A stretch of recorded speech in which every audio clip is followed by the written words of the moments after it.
Oh, yeah. This meeting is being recorded. Dave, go ahead and say okay. Okay. All right, so new business. Or any, do we have any other announcements? Let's just recap real quick. So we opened the meeting. We had 3 applicants. All were voted in and approved for: Ron, Mark, and Davis. Names and call signs are in the meeting minutes. We had our treasurer's report, and now we're on to other new business. All right, any new business? K3DX, you want to go ahead with your new business? Yes, it won't take long. This was something that some of us discussed by email, and that was the subject of dues for new members, brand new members. And my thought was, if an applicant comes into the club, becomes a member of the club late in the year, I'm not exactly sure what late in the year would be, I guess after June, for example, I was suggesting that we apply the dues payment for the following year, rather than have, for example, someone could join on December 31st, and then theoretically his dues payment would be for the current year. But obviously it would make most sense to credit the person for the following year. And so I'm just suggesting that if someone joins the club and it's late in the year, say the second half of the year, let's be generous with that new member and credit the dues for the following year. So anyone joining tonight, for example. I don't know if it's my audience coming out or not. I'm sorry, what?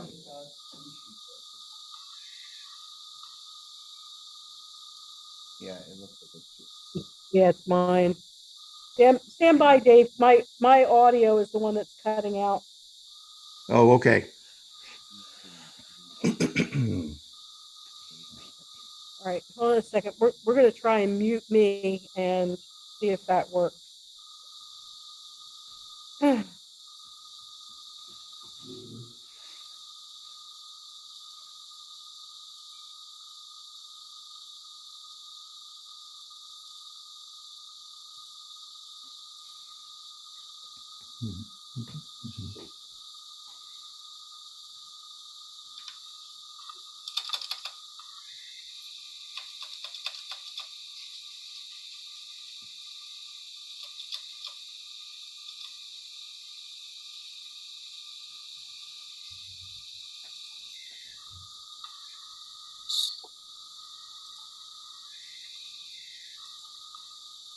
Okay, Dave, can you hear us?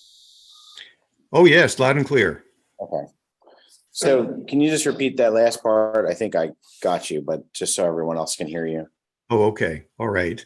I will make this a motion, and the motion is that for new members joining in the second half of the year, will have their dues payments applied for the following year. So in the case of our 3 new members, Davis, Ron, and Mark, paying their dues this year, we would credit them for 2023 dues payments. That's my proposal. I so move. Well, I propose. I'll second that. So the only point with that is our Constitution does state what we do with that. So yeah.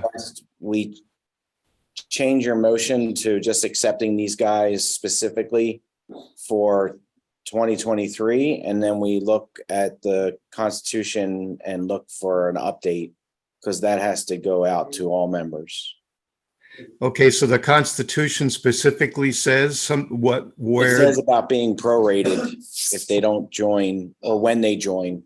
Oh, it does say prorated. Yes. So I like your idea. That's why I'm suggesting a change. Okay. All So right. we just the change I'm suggesting is that we just vote these guys and use their dues for next year. It does say here, dues may be forgiven on a permanent or temporary basis on majority vote of the members present. So we could, at any time, including tonight, decide what you just said. This, for these, yeah, these three to stuff. Yeah.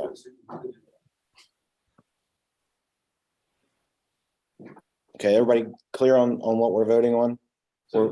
What's the adjusted motion? So we're voting on to basically forgive their dues for this year and take their money and apply it to their dues for 2023. Yeah, whatever they paid already. Yeah. Right, and if they didn't pay anything yet, if we don't have a check from Davis yet, he doesn't have to pay until January. I was second the amendment. So here- So the other question that I have is who paid dues this year? That's another topic. Yeah. Please, let's stay on topic. No. All right, no, excuse me. It's relative because if you're saying that these three people can have their dues applied in 23, what about the people that paid in 22? If you're already a member, there's no prorate. Can we remember that you need to go through and ask a question and be recognized, please? Go ahead and answer him. So the prorate only applies to new members. It doesn't apply to members that are already fully vetted and when they pay. So any member, when they're paying their yearly dues, theoretically, they can pay in December, but it covers for the year, for that year, if that's the first time they paid for that year. There's no prorating for existing members. Does that answer your question? So it says that new members who join after the April meeting will be assessed prorated for the balance of the calendar. So that would suffice what I'm asking. How does that apply to the three people we're talking about in this motion? I mean, technically, they didn't become members till now. Question?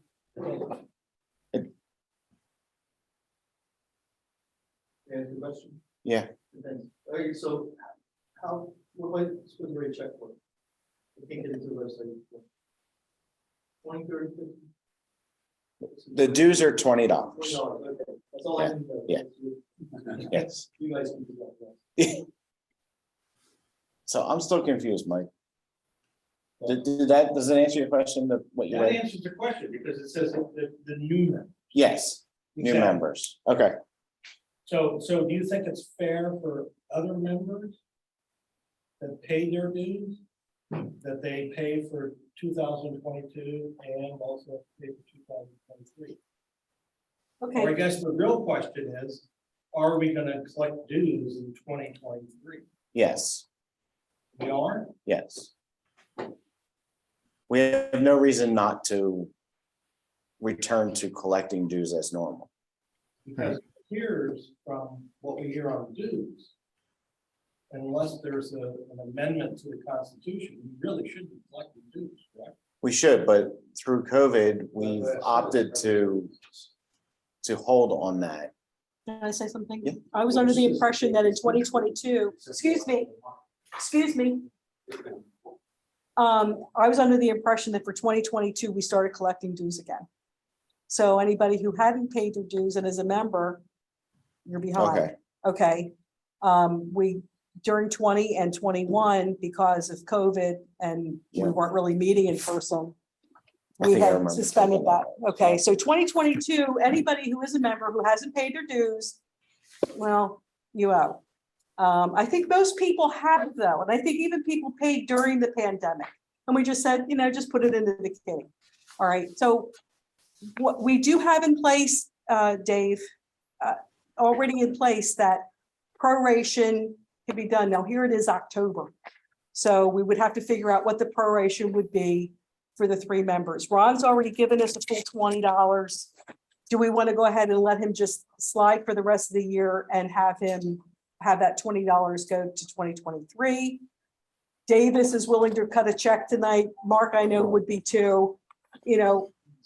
I'm, That's what we were voting on. Raise my hand.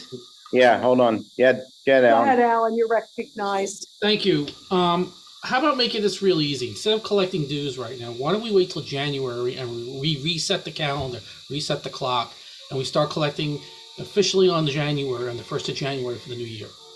I think we already recorded in previous minutes that we were going to start collecting for this year.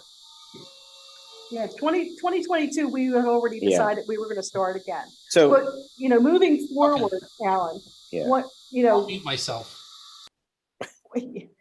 so moving forward, okay, so what is it that we do with the 3 newbies? That's really what we need to decide. Do we, There's already a motion on the table to. Okay. to let 'em slide. so to let them slide? Yeah. which is in our constitution and allows us to do that. We're allowed to do that. So I don't even think that we have to go against our constitution No. or even vote on anything. I call the question that we vote on this amendment and get done with, be done with. I it. agree with you, Tom. All right, but Tom, here's the problem with that is we already have. There something is to no talk about. problem. We've already decided that it's all right to the bylaws to let these guys do money that they paid go into next year's Right. dues. So it's already been decided. All we gotta do is vote Yes. on yes or no. Yes, Right. all we have to do is vote on it. Yeah, but basically what Dave was wanting to have needs to go away. Because he was making a different motion. Yes, and that's why we changed it. We adjusted. Okay. Yeah.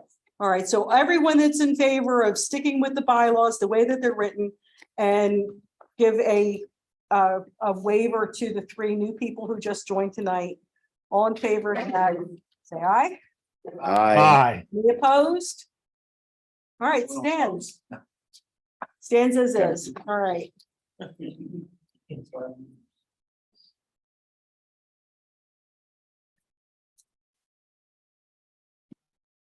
We caught up? Yeah. 2033. You would be considered old business. You would be for- considered old. For the old SCT, business. right? Yeah. Okay, so we'll get I have you, one other thing. Okay, hold on. We have to finish with new. yeah, I have a couple of other new business too. Okay, All right, the positions would that come under old business since we discussed it last week? no, that was just me reminding you. Okay, all right. No, that's new So- business. So, new business, I sent out an email earlier. Excuse me? I had sent out an email earlier that, we have 3 positions that are up for, their terms are ending this year. And it was secretary, treasurer, and trustee. Ted Allen has agreed to be the nominated committee person. And I sent out an email to the group with his email address last night. Or this morning. The days blend together. If anybody's interested in any one of those positions, please get in touch with Ted. We will, Timeline on this. we will vote on those who have next month's meeting in November. So at the conclusion of October's meeting, we have to have all candidates listed. By November's meeting, the majority of the club has to have voted or vote in person and ballots brought to the November meeting to finalize anything. The way we've been doing it is I send out a private survey with the voting and collect the results. And then at the November meeting, if anybody didn't do that, they can provide their vote before the votes are tallied. Votes are tallied technically in the November meeting. Okay, all right, so Ted, you and Mike need to work together on that. You're saying we need to have the candidates named by tonight's meeting. By the end of tonight's meeting. So keep working on that right now. Yeah, okay, so Ted, all right, I'm gonna open it up to you. Have you had since that email? I could graciously volunteer here to continue being secretary or to send. And nobody stepped up for treasurer or trustee then. So we need a treasurer and a trustee to get with, Can we nominate? Can I make a comment? yes. So that email went out when? When did I send it out? Last night or this morning? It wasn't that long ago. I would think that we should have at least a month to decide this. So if we do that, then I think we should push it to December. We can't move it Mhm. because it's in the Constitution. The only thing we can do is I can delay the sending out of the voting to the week before the meeting. Then I would suggest you allow another 10 Sure. or 14 days for nominations and then draft the survey. Yeah, because it hasn't been that long. Yeah, it was just yesterday. We got a couple of people that are out of pocket. Okay. So that's possible? Yeah, we can do that. All right, let's come up with a firm date then that we need. Yep. For people. So our next meeting is November 17th. Let's say the week before, November 10th. That's So the end of, by midnight on the 10th. And on the 11th, I'll send out the survey for the votes. And we'll give people until the morning of the 17th. Okay. You'll send out a reminder email for that, please. Yeah, You and- I'll you and work Ted? with Ted, yeah. Okay. Yes, people can be nominated, but they have to accept the nomination.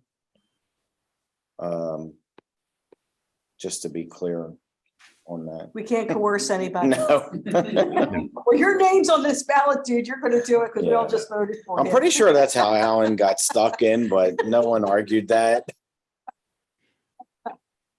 All right. Any questions from those that are on Zoom? I have a comment. Yes, K3. Okay, if it simplifies the process, I'll serve again as the positions that I hold. Okay, so you're self-nominating for secretary? I guess that would be the word. Yes, self-nomination. Yeah. For treasurer and trustee? Yep. All right, did you get that, Ted? K3DX? Dave, Drew? Hey, Dave, I'm going to challenge you. You got it, my friend. That. Those two before they start a war. of Yeah. them. Yeah. All right, sticking with new business, Mike, Well, we have to ask David to fill the second nomination. he just self-nominated himself. He nominated himself. Oh, geez, okay, that was a flyby, Ted, all right. Yeah. All right, Mike wanted to discuss Winter Field Day. that's Mike? cool. Is he That would there? be me. Yeah, that's from you. Yes. So we need to discuss whether or not Winter Field Day is going to be a club activity this year. Last year it was kind of thrown together at the last minute. A lot of people liked it. They thought it was pretty cool. And we had some fun. So if the club wants to do it again, we can do it again. So that's the first question. Second of all, is who would like to participate in this? Yes. So last weekend of January. Last weekend of January. So, One, two. I hope it snows. I'm in. if it snows, you're in. I'm in if it snows. All right, hold People on. are at the meeting, how many we got? We got 1, 2, 3. 1, 2, 3, 4, 5, 6, 7, 8. We got 8. You put me in there. The Zoom meeting is, Who on the Wants Zoom to meeting do- wants to go? I see Jeff Two. Sarge, I see Alan. Tom, you want to do it? Yes. Okay, all right, we're 10 people. right. So I would make a motion that the club sponsor a The Winter Field Day, Winter Field Day site or Winter Field Day activity for this at the end of January. okay. So that's the motion. Anybody I second? second. Second by Mike. Any One in favor Discussion. or discussion? Aye. Any discussion? Jeff? No, it's like just in favor. Okay. Any comments, questions, concerns? Are we assuming Lum's Pond again? Well, no, we're just talking about who, that the club is going to set, Yeah, kind of host it. Okay, any discussion on that? Does that mean, hold on, does that mean, I'm not making it complicated. Does that mean it sponsors it? Yes, we're voting now that the club will sponsor a winter field day. Okay, any discussion? No discussion? All in favor? Aye. Aye. Anybody opposed to the club sponsoring winter field day? No opposed, so we'll go ahead now to the next question as to where it will be held. Somebody's already asked, Lum's Pond.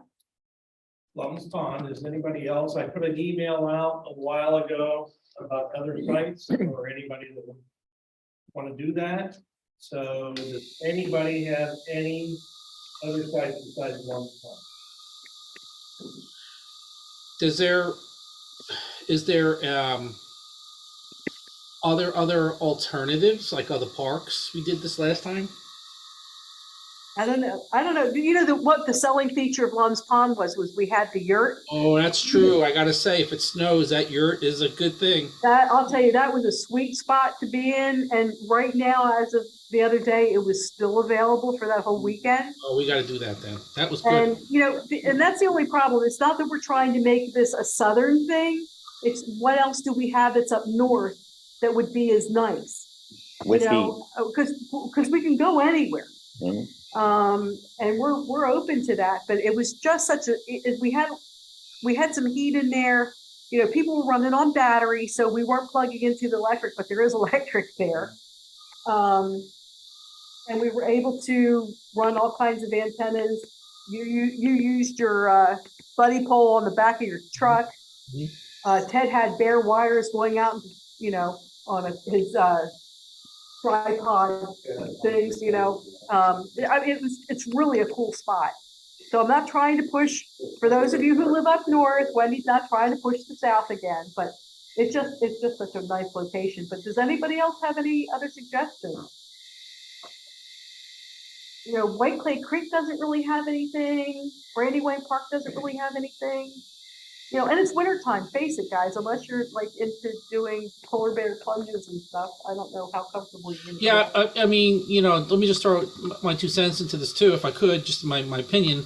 I mean, obviously, I was a participant last year, and for those who didn't partake, just to let you know, obviously the yurt was very, very convenient. It was large enough to probably hold maybe, I'd say 10 people max at one time, you know, at a given time.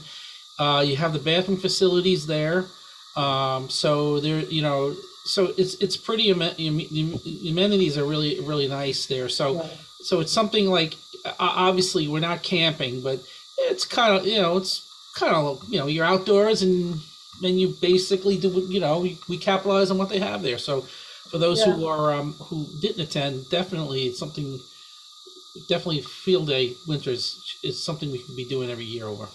And, like, can you let everybody know what the modes are that we can use? We can't use all modes like we do for summer field day. Well, the only one that I know that has not been advertised has been FTA 94. Those are not going to be available. I'll put a link to the website in the minutes. Say that Okay, again? I'll put a link to the website in the minutes, so Okay. everyone has it. Because I put it on the email that I sent. So FTA, FT4. But it was not an option. Last year, right. this year, it's a different organization that's sponsoring it, so, you know, they may change. Hard to say. Okay. Foster has his hand raised. Foster, you have a question? How much does the yurt cost and how much do the spaces next to the yurt cost?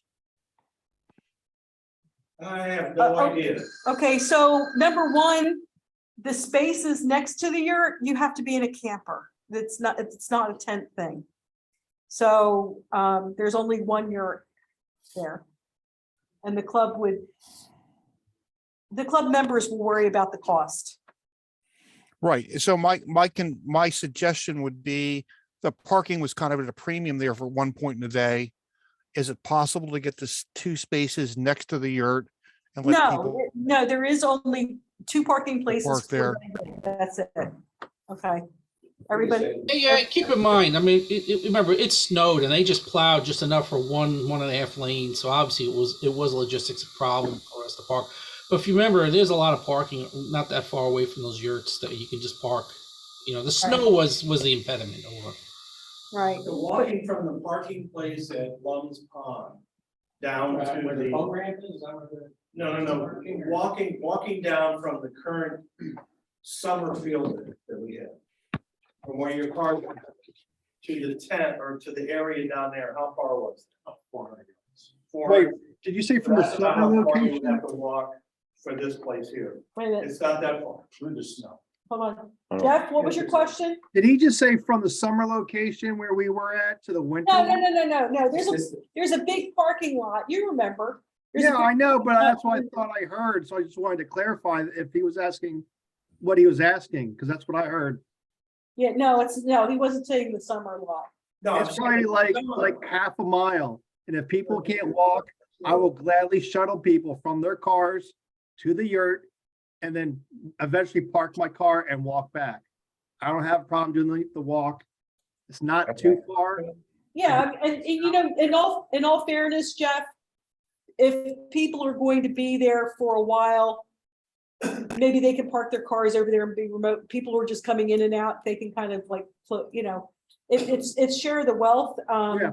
You know, so, because the yurt is only allotted, and it says it in the rental, 2 parking places. Yep. Even though there's a yurt that used to be there and there's 2 spots there, the park rangers use the camper that's directly across from the yurt, and they are allowed to use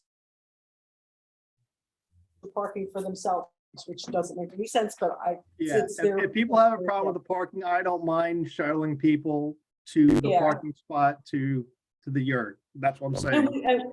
and all of us hopefully would do that too as well, Jeff, so. Yeah. So you have to Just remember, saying, this is so- not like a contest thing, this is a emergency exercise. So it's like walking from your car at the mall to go inside the mall. If you can't go 200 or 300 yards, then there's a problem. And we wouldn't be able to participate in. I don't think it's that much to go that far from the parking lot down there. Jeff offered to shuttle people. Yeah, and- Problem, get around that. Yeah, you get it, but then you have somebody drop you off. Right, and that's what Jeff was just saying, and I think all of us, if we're participating, I think we would do that for everybody, you know, Right. unless Exactly. you can't, then, you know, then we'll. And if Well, they- somebody doesn't like the way it is right now, then we have time yet, if you want to come up with an alternative site, that's nothing. Right, We need a motion to rent the ute. all right, hold on a second, okay, so there's still questions coming in. How about wheelchair service? Actually, the way that the driveway is, I don't know that it's wheelchair capable, but I think to get up into the yurt itself, there was a ramp there. It's just, remember, we had, He was being a Snow. smartass. you know, He was being a smartass. well, I'm still presenting it because there's people that are there. Just Anyway, letting you know. anyway, alrighty, so do we want to make, I'll make a motion that we rent the ute. hold on a second, Tom, excuse me. So do we want to make Lum's Pond what we vote on now? Alan? And, well, Alan, only because you were on it last year, and Mike, do you want to? I think there seems to be some concerns about the location that I think we should wait till the next meeting and in November and then vote on the site. But there's another site that somebody else can come up. I think if you're going to consider the yurt, you should jump on the yurt while you have it. Say that again? He said, if we're considering the yurt, we should rent it as soon as we can, so we get it. Yeah, I think the way it works there is you could rent it, and I think within 30 days, Okay, 30 or 60 days. so why don't we rent it now? And then if something changes by the November meeting, we have time to cancel it. Yeah, we could probably, yeah. Thank And you. how much is the rent? Yeah, It was about 40 something a night, and we would probably rent it for Friday night into Saturday. That way we could set up first thing Saturday morning and then Saturday into Sunday. Okay, all right. Really, Yeah, because it's winter time, so it's a cheaper rate. And just to let you know, the renting the other yurt parking spaces again is not an option. Somebody's typing that into chat, and it's not an option. So don't even keep bringing that up. We had 2 spots for it. That's it. So I'm the person that typed it in, and let me try this again. There are 3 camping spaces farther down that are meant for RV parking, not Kent parking.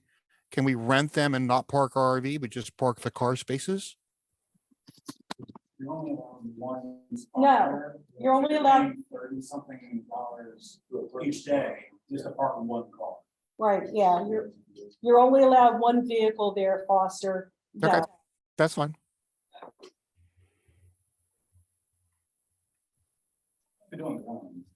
Anyway, all righty, so we'll go ahead. Tom had made a motion already that we vote on Lum's Pond. Anybody want to second that? Second. Seconded by Davis, all right. second, Davis seconded already, isn't it? sure. All right, all in favor for Lum's Pond for now? Aye. Any opposed? Hearing none, so I'll go ahead and make a reservation, or Mike, you can make a reservation, either one of us. And we'll get it done. More new business. I guess that was the end of the new business, right? Oh, no, No. Dave had something for No, me. that was the testing. Okay, kind of a new old business? You talk about for the extra? Yes. That would be that's kind all of, business. that would be old business. So Dave Scott has a new business he wants to bring up. Yeah, let's kind of do over. First thing I want to do is I want to make a motion that we reimburse Wendy for the cost of the rental of the pavilion that we had last couple of weeks ago for that Saturday. I second that. So, I consider that a club event. Yeah. No, motion that we reimburse the cost of the pavilion. How much was it? It was 200. Can you repeat that again? I could barely hear what after the word reimbursement. I motion that the club reimburse Wendy $200 for the cost of the pavilion rental at, I forget the name of the club. Brandywine Springs. Brandywine Springs Club, for what was such a club event. Okay, I just couldn't hear what you said the first time, that's all. Okay, and someone asked how much it was 200. I'll second that. I think we should have the yurt list from now on. Really? Yeah. Really. Well, I don't think the year would probably be more than $40 during the fall. Yeah, I'll have to double check on it. I think it was like 43 or 49 or something. That's a fine. All right, any discussion on reimbursing me? All right, all in favor? I, Any? My feelings won't be hurt. no. All right, Dave, I'll get you that receipt. It was electronic. I gotta look for it. It's in my email. Okay, thanks. Okay. New old business. Okay, Mike wanted to talk about the extras. So those of us who are generals who want to get our extras, and I appreciate all the comments that come back saying that they've watched this guy's YouTubes and they, have these books and handouts and whatever else. I think you guys have misunderstood what it is that I'd like you guys who have your extras, what we'd like to see. And a couple of us feel the same way. We want something practical. We don't want you teaching us questions. We don't want you teaching us right out of the ARRL extra book. What we're looking for is the practical application for the ideas that go behind, like if it's circuitry or if it's antennas or if it's, NOR gates and N gates and what we talked about it at dinner tonight. So what I would like to do is those of you who have your extra, if you would like to step up to the plate and say, I do know this a little bit, I could help you understand this. I can put together a Zoom. We might even be able to rent this on a Saturday, but Mike is behind being a teacher, giving us some practical experience. And so Mike, will you head that up and kind of like follow up with other club extras? And Sure, I can do that. okay, One the other question, yes, did they open up the testing in person at the hospital yet? no, they're still not doing that. So the 5YI group, W5YI group is still doing it up at the church up in Claymont. And then the ARRL examinees are going down to Rising Sun. They're still the only ones. And then I'm part of an online group with Aurora, if anybody wants to test online in the comfort of their own home. So anyway, so any questions about those of you who have your extras who'd like to help out us generals become extras? For the people, I'm an extra, so could we assume as an extra that you could pass the general test this afternoon? Yes. Well, that sounds like it's a stupid question, but do you remember all the electronics and stuff from the general? He's been 35, 40 years here. Yes, Okay, we're gonna assume that, and we're also going to make sure that we, everybody that's there is going to be able to handle all the questions and the answers and information that we need to pass that thing. Does that help clarify? yeah, Well- I heard him say, be prepared to go back to ground zero. I understand. I'm in. Okay. Any other extras out there that want to step up to the plate? Okay, I'll look at the book and see if there's something I feel comfortable. well, and since I'm the one that's been bringing this up, what I'll do is I'll put down a couple of ideas as to, Subject areas. and yeah, the areas that, maybe you could talk to us about that would be practical application. And any of you who are generals who are like me wanting to some ideas to throw out to them. Okay. Yeah, I appreciate any help. I'd like to wrap this up by the end of the year. That would be kind of nice. Be a nice way to end 2022. So, question, Yeah, is there a website that lays out, like, here's what's in the amateur extra scope of the amateur extra test? Like, so see, there's all kinds of freebie stuff out there. Like, for example, I have a PDF that has all the questions with just the right answer, and then it has, for those that had in the book explanations for those answers, it has that in there. I'm looking at something a little higher level. Right, So but this is- but other than the table of contents from the ARRL extra book, Okay. That's kind of what I'm looking for. Hamstudy.org. yeah. Okay, got it. I passed all three tests, just nothing in there. Didn't study. Okay. But I already have an EE degree, so. Yeah, and I was gonna say, and I start looking at that stuff, and after a while, I start, I did You're two caught months ahead, I studied, you know, And then I took the tests all at the same time. everybody learns differently. Right. I'm a nurse, so I learn genetically too. I take care of sick people, so I am with them, right? So there's just, I don't know. I just need that little extra. Sure. For my extra. A little corny. When in doubt, when you look at those questions, the longest answer lengthwise is usually the correct. That's true. And the rumor has it that if you know everything else and you don't know any of the formulas, you should still pass the exam. Anyway, What time frame are you looking well, we're getting ready to go into the holidays, but Right. I mean, I would have liked to have tested by the end of the year. By the end, But we have enough weekends to do that. Well, yeah, I mean, we, you know, if we did a couple of hours, you know, with a couple of different topics each Saturday or something. How many people are committed to?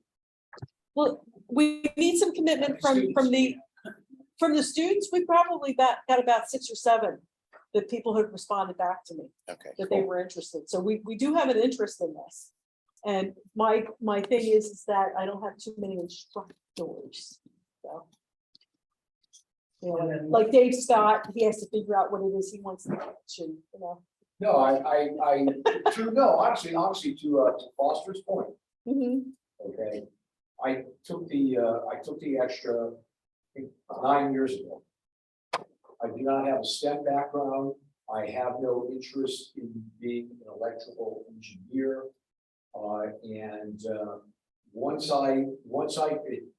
It took me, I think I passed my general, just before Thanksgiving, whenever, and I studied from Thanksgiving to March when I took the extra. Okay. Okay, I can tell you, within 30 days of taking that extra, I probably forgot 90% of the stuff. And not being a technical oriented ham, and in all seriousness, I would struggle right now if I had to take the tech test. And now, do I think? Yeah. Do I think I am a very good amateur radio operator? Am I courteous? Am I professional? My interest is more in the emergency communication side. I think I'm very effective in that. I have no interest in building my own equipment or anything like that. Or, you know, the inner workings of a computer, I don't care. And so, you know, and Foster had me pegged. Great. Now I studied my butt off for 3 or 4 months, pass the damn thing, done. And I will tell you, because I understand, and I wasn't trying to gun deck the test or anything. Yeah. I actually, between getting the ARRL manual, you know, diligently studying that, taking the practice test over a period of time. And I had the, you know, one of the recent editions of the handbook, the ARRL handbook. Right. If I didn't kind of, because I did, like I said, I did want to get at least a competent understanding. Right. And that's what I did. I think you're, Wendy, trying to get to be, you know, like, Ken, you know, if you want to be proficient as an electrical engineer, then quit your job and really be an electrical engineer. That's what's great about the hobby. There's so many different aspects and facets of it. Yeah, so I'm saying if all you want is to get, you know, 50 kilohertz of additional, you know, talking spectrum, then, you know, do what I did. Plug 2 or 3 hours a week in serious study time of the book, take the test really on a computer. Yeah. Focus on stuff you don't know, and guarantee you will pass the test again and never use it again. No, I don't mean to be sarcastic. No. So people do with driver's license. Huh? So people do with driver's license. Yeah, they passed it. And then They forget how to drive after they pass the test. No. Well, what is the first year? No, but that is an excellent analogy. They do not give you questions appropriate for a University of Michigan, you know, automotive engineering student to get a driver's. You see a school bus, what do? How far away you gotta be from fire truck? They don't discuss like the inner workings of, you know, what is, you know, describe a constant velocity transmission. You know, what is a multi-port sequential fuel injection system? You know, and that's the same thing they have. You know, are you good? Can you do that control? You know, you know, are you an AH when you're on the air, or are you nice, courteous person? You know, there are some people who are like electronic whizzes and are like jerks on the air. So, I mean, my view is, you know, don't kill yourself. I know. Well, one of the study the air. Can I say something? You know, And the test, the information is updated, I took my demo, there are 8 questions, whereas 5 years ago, it didn't exist. Yeah, exactly right. Yeah, exactly right. So, you know. So I guess maybe the question would be that, is there enough interest to do this? I I'm had, willing to do it, but if there's only gonna be 2 people, that's fine. there If were there's gonna be like 7 or 8 people, people who wanna do it. yeah, that's there were like fine 7 too. people that, But I yeah, need to know how much we need, if it's gonna be 2 people, then we don't need to be doing a Zoom thing, we can do a luncheon. But if there's gonna be 7 people, then we need to set up Zooms. okay. So we need, to, I guess I need to send something out, to everybody saying, if you wanna do this, we're gonna do it, we'll see what happens once we get, people to come back. Okay, Seems to me it might take a little longer than what you're thinking. I mean, it's 500 questions, right? 650. I think it was like 700. Well, there's like 20 different topics. So they have a question for each topic, so. How long ago did you pass your general? How fresh is that stuff in your mind? a year and a half. 7 years. And the motivating reason for me to get the extra is because of being a VE, I can only test. Yeah. You know. Me 10. too. I took my extra Yeah. as a 17-year-old. I don't think my slide will. So the other question I have too is that should the club think about possibly doing VE stuff? I hear everybody say, no, they only do it at Rising Sun, they're only doing it at the church over there. Should the club think about maybe doing the VE stuff as We- part of the club? You know, it's something interesting that you bring up because the VE group that I'm with, it's all online. And Brandon, when he was down here in July, would love to set something up for us to do. They have a wonderful platform. I mean, I've been using it for a year and a half. And it's very user friendly. All the work is done on the back end.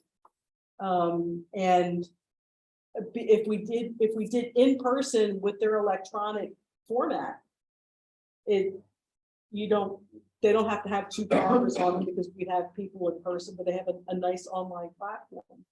So it's something for us to consider. I mean, how many of you have taken the VE stuff? I know Jerry has. Of course, Wendy? Wendy? Yeah. I have a quick question. Do Yeah. you guys use exam.tools? No, we use Ham Exam Gen. It's a proprietary. Okay, It's better than that one. That you, okay. If you say so. okay. So, do you want to take charge of this and kind of follow up? Well, I'll do the part where we're gonna get everybody together to study for the, Okay.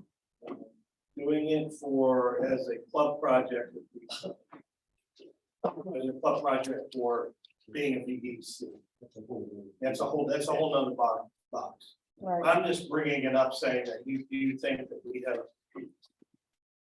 have the resources to do it. And you think it would be something that the club.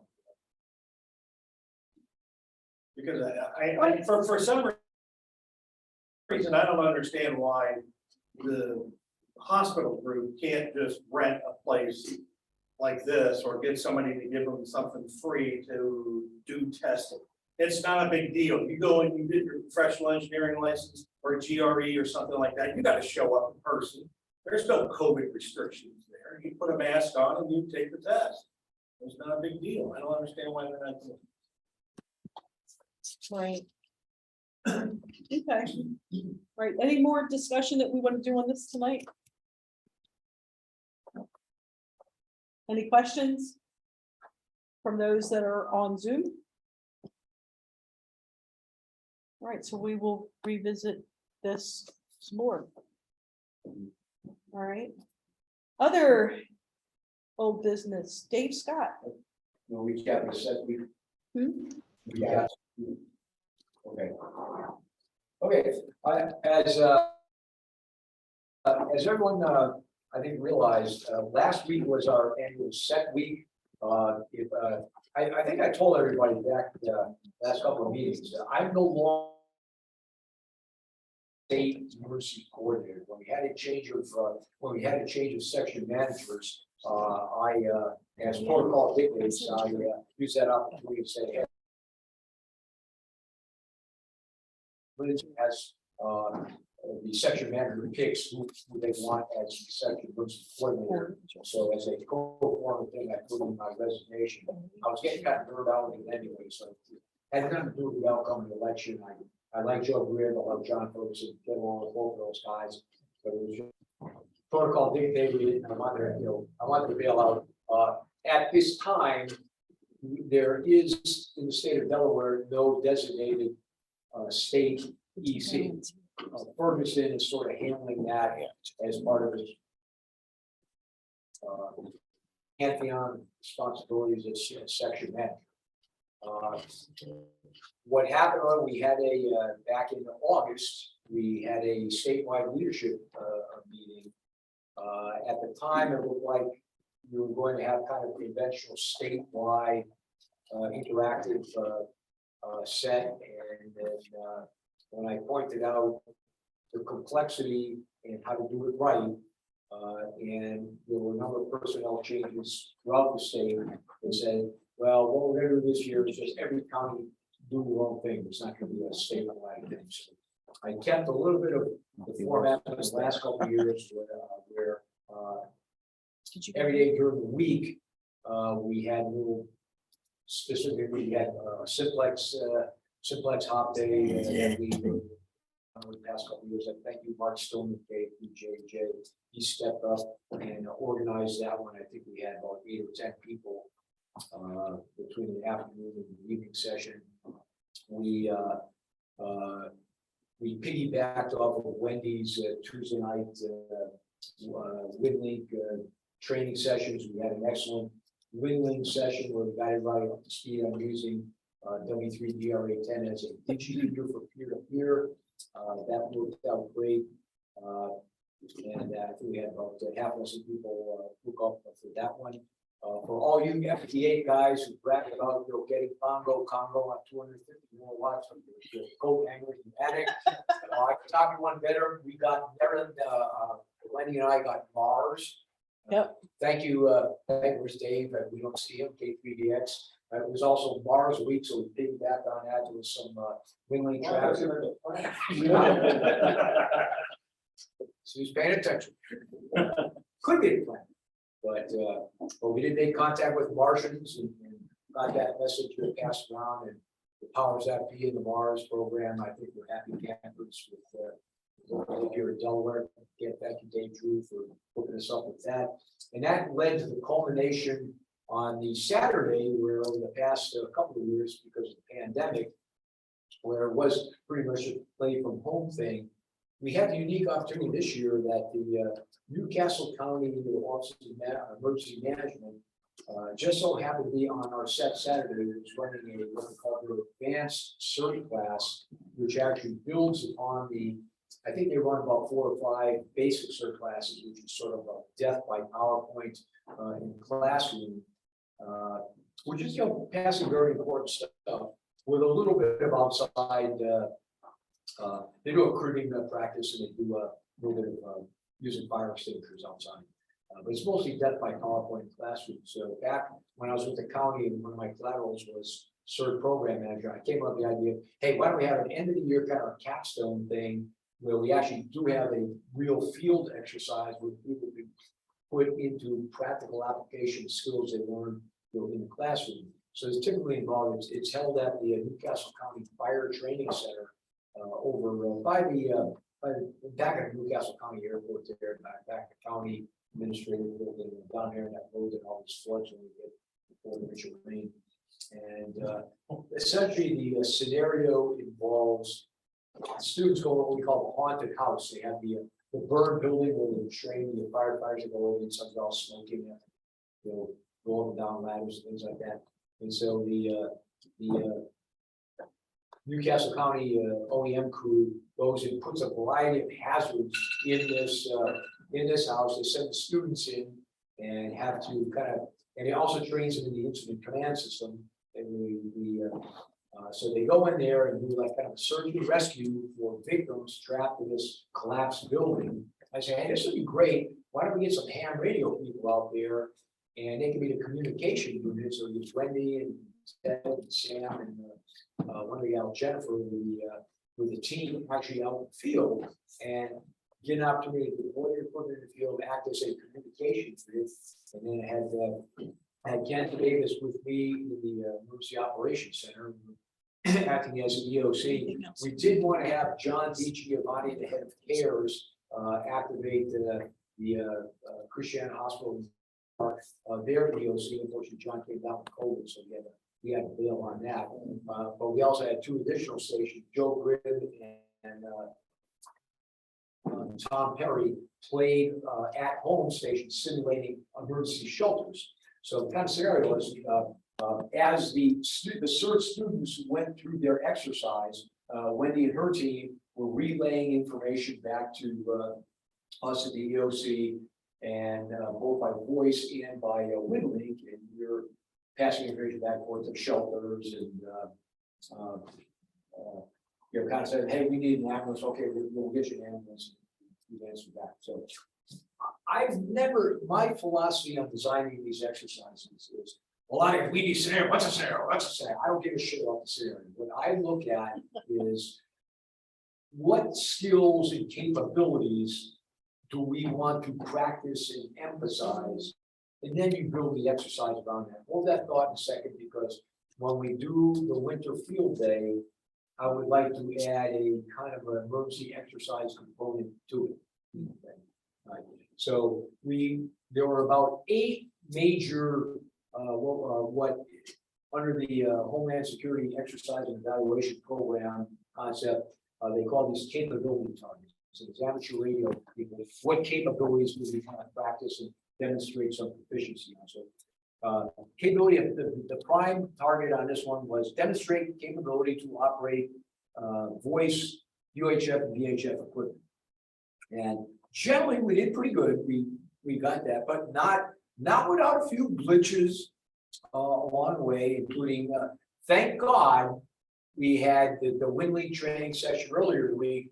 And on Friday, I had a bunch of folks over here, so we did a pre-check. We set up the equipment in the EOC ahead of time, and we found out, not all those radios are correctly programmed with all the frequencies we need, and one of them had like a default. When we tried to get the UHF simplex in there, it kept thinking it was a repeater and put it automatic offset. And it was, thank God we had a little mini manual in there. We were able to figure that out. So that's why you pre-check your equipment ahead of time. But that was a lot of fun. So we generally did pretty good on the voice thing. Our other big thing was demonstrate capability to send and receive packet WinLink traffic, which I can't stand up for Wendy's efforts long the past several months on having that Tuesday night thing. I'm pretty good about WinLink, and what Wendy and I were talking about. Probably after the holidays, I am going to put on a basic, get comfortable WinLink session live with face to face. I'm sick of the Zoom stuff. Obviously, we'll have some Zoom. Anybody who wants to get good at it, I can explain it in non-technical. I'm going to bring in some shoe leather for you guys with the EE and computer science to bite hard on as I gloss over to get people to understand it. But we actually did very well on the passive WinLink. Surprisingly, I tried to get some direct peer-to-peer down with Tom, Casey Triefanu in Middletown. We were having excellent voice contact, and I have had in previous exercises great results getting direct peer-to-peer with Tom. The propagation gods were not playing nice with us Saturday morning, and we just couldn't make it work. But again, thanks. I will again kudos to Dave Drew for kind of hooking me up on the advantages of using the DigiPeter, and we were able to get peer-to-peer through the DigiPeter. And we now have like 2 more WinLink Rangers. I got these guys, and we did a little backdoor as well. And I think Ted, right? You did actually a VARA HF to get some WinLink. I don't recall something like Alabama or someplace like that. And, yeah, that's what we got up here, and we got it without the internet by going through the radio. Correct. That I gave. Yeah. Yeah. So with I don't think we should be afraid to do that at all. No, it worked out really. The only again, one of the other things why we do these exercises comes to find out that the Newcastle County EOC calls on Kilo 3 November Charlie, that and used to have a WinLink account. Of course, with the pandemic, we haven't been in there, and I haven't used that. And so, like Ken and a couple of guys, or no, it's Joe. I'm sending you to WinLink. It's bouncing. It's bouncing. As soon as I got it, I realized, oh yeah, well, WinLink, if you don't use that account after like a year or 18 or whatever, it cuts you off the system. So Saturday morning, I'm rapidly re-registering K3 NCC. Yeah. So that, but I give high marks on the WinLink thing, and we got Davis's computer set up, and he's now a Pac-4 Ranger. And What kind of HF stuff did you have? we had Pac-4. Yeah, we had a SCS PTC2 USB at the EOC. We don't have sound cards. I can't do Valor there, but I get Pac-4 there. Was it Pac-4 or 4? It's Pac-4 2. So if you got the code for VARA, if you paid the money for VARA, you're already faster than Pac-4 too. So like, hey, it gets a job. Okay. Here's my mea culpa. The absolute critical thing that you need to do in an exercise is establish an effective net control. And we let things kind of get out of control early on. We had like too much traffic back and forth. Part of it was my fault. I was trying to do about 3 things at once. I was trying to ride through these new clowns and get in touch with the play from home stations and all this kind of stuff. And meanwhile, the exercise was getting going, and I didn't rule this. You know, when you run net control in reverse, you gotta be like a Stalinist dictatorship. I was just like loosey goosey, so I gave myself bad marks on establishing net control. We'll fix that next time. One thing, and I learned this after a past couple of sets and with the radiation drill we had in spring. Absolutely, under no conditions whatsoever should a net control ever be at an EOC. It's gotta be on site. And so when we do another one these days, if we do something it is too crazy busy in an EOC, and the only hands at the EOC should be, you are the EOC liaison operators, and the net controls got to be on site. One of the process, we had the EOC to ourselves that Saturday morning. It was just Davis, Ken, and I, and we were bunched up at a table like less than this size, and with 2 or 3 conversations going on before somebody trying to concentrate on WinLink, over here we're trying to keep track of what's going on. And that was already hectic with nobody else in the room. When you've got 25 other people, phones ringing, the giant $300,000 mega wall of knowledge up there with 15 different, everything from CNN to like every YouTube cam in the state, what else, the Del Dot traffic cams, it's utter chaos. And so yeah, you can't do another virtual in there. So I do that. So put like a quiet room or? You need a quiet room, or preferably off-site for the net control. Being an ICS guy, MCOM guy, familiarity with the incident command system, particularly doing ICS 213. We passed that. We did have 213s going back and forth between the Wendy's team and the EOC team. I think I have someone down in Tom too, and by magic, 213 is one actually did in fact pop up on the computer. Wouldn't have done us any good because we couldn't access any printers, and you can see that that's another issue. Another, again, on the theme of ICS, does everybody know how to do it on ICS 205? Yes, we do. We have a 205 set out for our players. I think it was Ted made this comment. I believe I've heard it before. I wholeheartedly agree that the 205 should designate, when you're giving all the players what particular frequency we're using, what, also call it a chat. So because what's happening is what we were doing, well, go to 145, 550, or go to 146, 700, whatever. Anybody who's out there lurking around knows where you're going. So if you designated, if the Ebright Road repeater is, that's channel 1.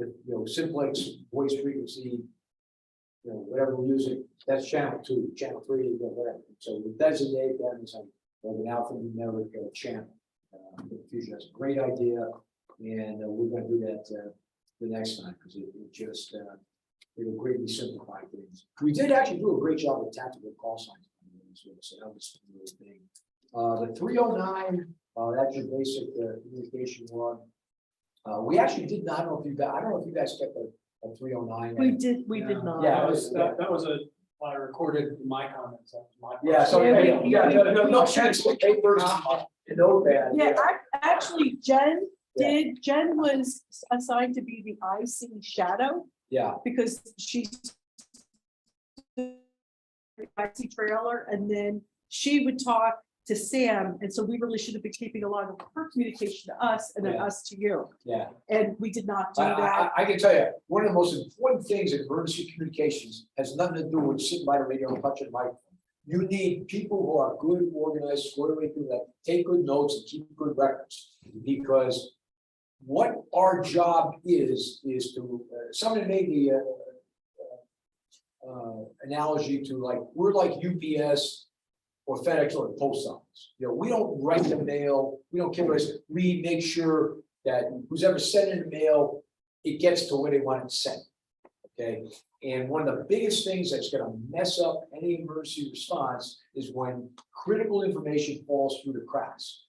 So on all the exercises, when I'm in the EOC or net control, I've always really harped on record keeping. And while we didn't maintain a 309, what we did do was we, and another key thing was demonstrate the ability to track the statuses of the message, tasks sent and received during the course of the exercise.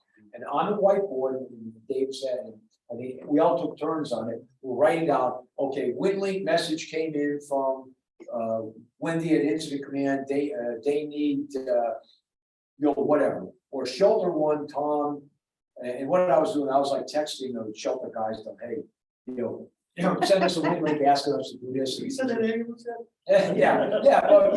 But like Tom would say, hey,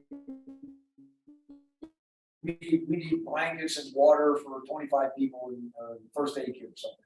And it would send that, and we'd write that down on the whiteboard, Shelter One requests this, and the time it comes in, and then, for exercise, 20 minutes later, I say, go back and tell Shelter One that a Red Cross is on scene with the cots and everything else, and so we can cross it off the to-do list. And that we did very, very well. And that is probably the most critical thing that ham radio people in emergency can do for the served agency is accurate, timely, nothing falls through the cracks, record keeping. So high marks, at least for the EOC. And I think when the team, the next time you do it, you'll have pens and clipboards and stuff like that. You'll get that. And then the only thing we honestly really didn't get to do is we are members of something called the Mid-Atlantic Areas Mutual Assistance Team, and that's a number of the sections along the Mid-Atlantic, Maryland, Delaware, Eastern Pennsylvania, a couple in New Jersey, that have agreed to have a common format for requesting resources if they get overwhelmed. And one of the things I did want to do, and I just kind of ran out of time, it fell through the cracks, was sending that described the message form that the organization has agreed on to, say, down in Sussex County, or one of the other people who also happen to be playing on that Saturday, saying, hey, simulate, Newcastle County is overwhelmed. We need 6 ham radio guys with these capabilities to show up. And we didn't do that, but that's okay. So overall, the big takeaway was, I think it was a lot of fun, particularly for you guys. I think it was. We also wanted it to have this potential recruiting opportunity for the you would think anybody who's motivated enough to take the CERT class might be a prospective, person would be interested in ham radio. Wendy said she's got a couple of bites. Saw ham radio people in action. So that was good. We're going to do that in the future. The disappointment for me on this thing was that on my current Aries list, I think I have 45 registered Aries members from Newcastle County. And I know they all got my emails because when I, about a month or so ago, when I was requesting, you guys remember getting a, hey, take a look at the roster if you've got upgrades, change call sign, phone number, I got probably a 90% reply back rate for that. So I know people get my stuff. Way back in August, after we had that leadership meeting, I put a save the date, 22nd October the 7th. We got 9 people playing on Saturday. So I get it. I absolutely get it. People have lives, people have other priorities, stuff happens. Maybe it was just a bad time here. I don't know. To me, that was like a little disappointing. Why that was, I don't know. And even during the week, when we had a Simplex Day, we had the Winlink Day, participation was not what it was in the past couple of years. So I don't know why that is. We see the same thing with the CUSA party. Yeah, Same premise. Look at all the people we have in the club. yeah. Look at all the people we have in the state, but look at how many people participate. And this was like I said, this was, and I told her that even if you can have like an hour and a half, we can work the in, we need something to do. So that to me, it was, the only, like I say, it was, I think the weather was just a beautiful day. If you want to be outside doing yard work, going, we're gonna delete that. I get it. But, it's like, you knew this day was coming for like 2.5 months, ahead of time. The only other thing is, now I always say this, the thing about Delaware is that we're not susceptible to the type of major natural disasters like Florida. They get hurricanes, they have serious areas. People out in California, the wildfires, earthquakes, they have serious. Here in Delaware, I mean, really, honestly, nothing happens. It's a good thing, but there's this complacency that we're the EOC has major diesel generators with enough fuel to run independently of the power grid for 2 weeks. So, yeah, that will never be tested for a set. Because the cost to the Newcastle County taxpayer of getting the unionized employees in there to start on the generator. They do periodically test for generators. Three groups. Or I. Long Beach is pretty good. Like you said. Yeah. So what do they do is when there's an emergency? Well, if there was, there was a bona fide, there was a bona fide. Okay, they get somebody. Yeah, but just. They're not gonna, And a lot of them are members here. it's not Monday between 8 and 3:30. That's when they test, it. They do test that emergency generator. They run it for like half a day, once a month. So we know it works. That's not getting turned on for the All second. right, Dave, Yes, it's 9 that's at o'clock. 9 o'clock. I have a couple more things I want to bring up. Okay, thank you. So I wholeheartedly agree that for the because the winter field day is emergency services based, I do agree that we should piggyback off of that. In fact, last year, because of weather conditions being such as it was, Alan kind of made the executive decision that Saturday when we couldn't go out because of the snow, that we were just going to do a couple of QRP radios. We were going to see what we could get. Of course, because they were QRP and whatever, we couldn't compete with people who were running 100 watts somewhere else. But we did have a good time, and we got to see what people could do and not do. So before we wrap up, our next meetings are going to be the 3rd Thursday of November and December. And currently, this room is available for both of those Thursday nights. We're going into the holiday time period too. So I'm going to ask you first for November, how does the membership feel about having our meeting here next month? Does anybody like to discuss this? Or the guys on Zoom, I'm making a proposal that we meet here again next month. And of course, I will be set up and the Zoom won't be delayed. All right, nobody on the peanut gallery there. How about? Dude, hello. Yeah, go ahead. I noticed you guys, does that facility have a, No, okay. doesn't.